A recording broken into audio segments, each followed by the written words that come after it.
Nathaniel Hawthorne once wrote a story called The Birthmark. Now, in the story, there was a scientist, a very gifted scientist, who married a woman, a beautiful woman whose name was Georgiana.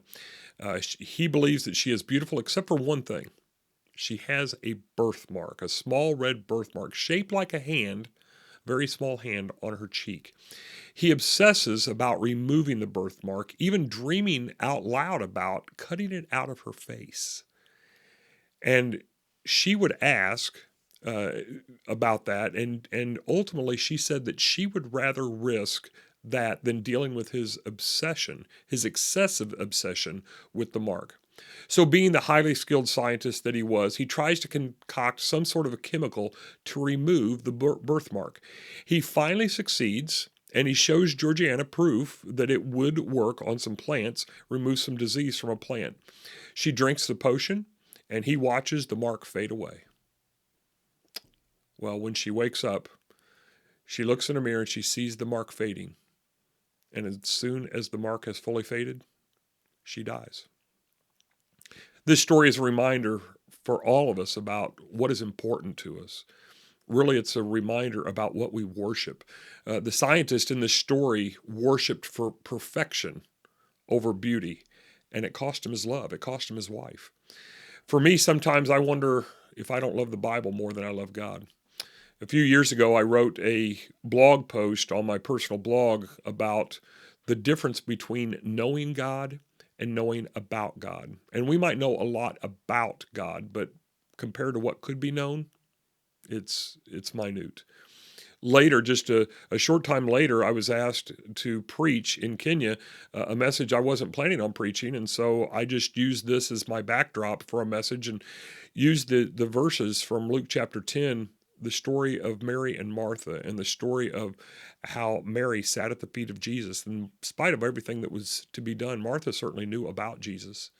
She knew about God, and certainly she believed. But in that moment, when it was time to work or time to know, well, I know what Martha chose, and I just have to wonder if that's what I would have chosen as well. See, when I think about the things that I might worship, I just put a little list down here just so I don't forget anything. Not that the list couldn't be much longer, but I worship myself. Sometimes I worship my wife. I worship my achievements. I worship my ambitions.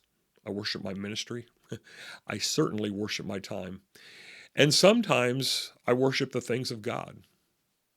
And yeah, sometimes I even worship God himself. But we are to worship God. And Paul reminds the church that they are to worship God. He does this in Romans, including in Romans 2. But worship is more than just about praise, it is about obedience. And many of the Jewish Christians in Rome at that time thought they were exempt. They thought that because they were the chosen people, well, we are the chosen people, and therefore they are exempt. Of course, God had chosen them, but they began to boast in themselves above their and in their position rather than fully giving themselves to the Lord. You find that in verse 23, Romans 2:23. So, you know, my guess is that if you listed a few things that you might worship, you might find that God isn't at the top of that list as well. Now, you may have some different details, but again, God might be somewhere on that list, but he might not be at the top of that list. And if that is you, as it often is with me, we need to reprioritize our life. We would have nothing to worship unless God has given it to us. We would not be able to worship if it was not for God. And we have nothing in ourselves, as good as we think we are sometimes, that is worth worship unless it is from God. So, my encouragement to you is when this video ends in just a few seconds, just stop and take some time to worship.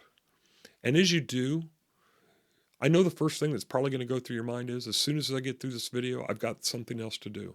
I've got another video to watch. I've got someplace to be. I'm just going to encourage you for just a moment when this video ends.